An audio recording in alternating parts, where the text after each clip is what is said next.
ګلونو السلام علیکم. ډېره لویه د خوشحالي او د فخر خبره دی چې کله خپل سکولونو کې هغه ماشومان کسو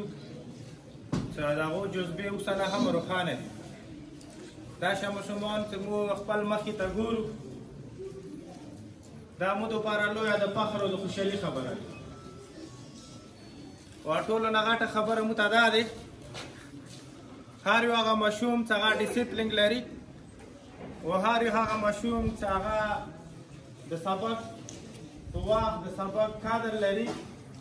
هر یو هغه ماشوم چې هغه د استاد تابعدار وي او هر یو هغه ماشوم چې هغه د سکول د احترام سره سره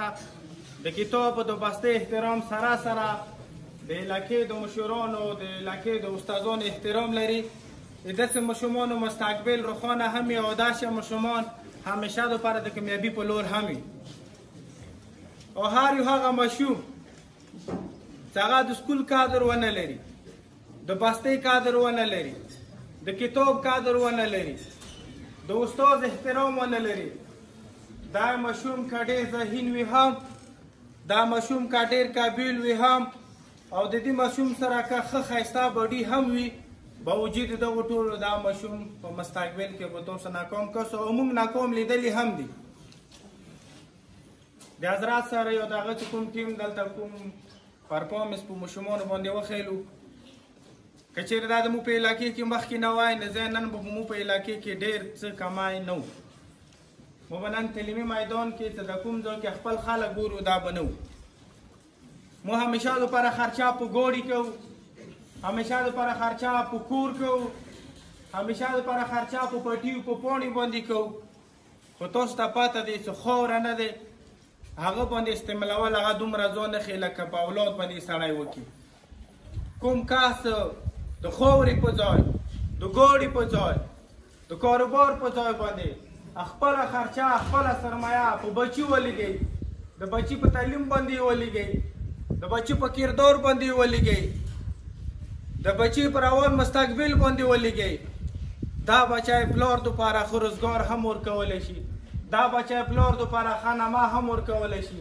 دا بچی د خاندان دپاره یوه ښه نامه هم ورکولی شي، او دا بچی د علاقې دپاره فخر هم کیدلی شي، او دا بچی د ملت او د ملک دپاره روښانه کارونه هم کولی شي. د ماشومانو مو تاسو ته دی وختي هم یو پروګرام کې خبره وکړله چې کمونه هېڅ کله هم رګبې سره مخکې نه ځي، کمونه هېڅ کله هم ابدي سره مخکې نه ځي، کمونه هېڅ کله هم اصلحې سره مخکې نه ځي، کمونه هېڅ کله هم د افرادو په تعداد سره مخکې نه دی لاړ. کمونو که ترقي کړي دي هغه صرف او صرف په تعلیم سره کړي دي. که نه موجوده دور کې مثال د اسرائیل وکسه په رګبې باندې وړوکی په ابدي باندې وړوکی خو راجي په ټولې دنیا راباندې واجه چې هغو خپلو بچیو ته سټنډرډ معیاري تعلیم ورکړی دی چې هغه نه نن سبا یمو معاشره یمو ځوانان یمو ماشومان دا پاتې دي. نو ماشومان مو تاسو ته یې تاسو نه پلاران د روټي مطالبه نه کوي، یمو د استادانو ته یې چې تاسو ته پلاران بچي دې دپاره هم نه درستی چې ما بچي نه مصري جوړ کړه، تو دپاره خپل بچی استاد ته پلار دې دپاره نستی چې ما بچي نه کارنیل جوړ کړه بریګیډیر جوړ کړه، پلار خپل بچی سکول ته دې دپاره هم نستی چې ما بچي د تعلیم سره سره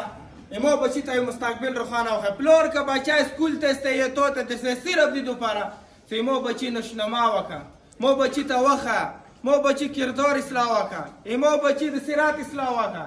ما بچی د ښو د بدو تمیز ولري، ما بچی روان وخت کې د مشکلاتو نشندهي سره سره د هغه دپاره د ځان مقابلې تېرونې کوشش وکړي.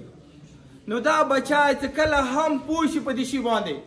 چې کله هم دا سټیج ته راورسېږي چې دا د ښو د بد تمیز کولی شي، دا د ترقي او د ناکامي تمیز کولی شي، دا د انسانیت د ښېګړې کولي تمیز کولی شي، نو د دغه بچي بیا په هرې عهدې باندې راوستل، دا بچي ته بیا په هرې محکمې کې ځای معلومېدل، دا بچی بیا په هر پلیټفارم باندې جنګېدل، دا بیا بچي دپاره اسان وي. نو مو تاسو ټولو کلیوالو ته سپیشلی مو یایو چې څومره هم یمو سرکاري سکولونه دی مو چیرمن صاحب یا ناست دی چې یوه وړه اداره څه په کال کې دومره لږ وخت کې دومره ټیلنټ ښیلی شي باید چې مو هغه سکولونه ته هم ټیلنټ وښیي چې هغه 1947 نه په دلته په وجود کې دي. مو چې یوه دومره وړه اداره چې لیک اپ ریسورس دا څه سرکاري دومره فنډ به نه لري او یوه هغه اداره چې هغه د میاشتې هغه ته 15 لاک صرف اور صرف د ټیچر تنخواه لري چې هغه بیا پرفارمنس نه ښیي نو زه یم چې دا هغه د مو دپاره او د مو د بچیو دپاره لویه د پریشاني خبره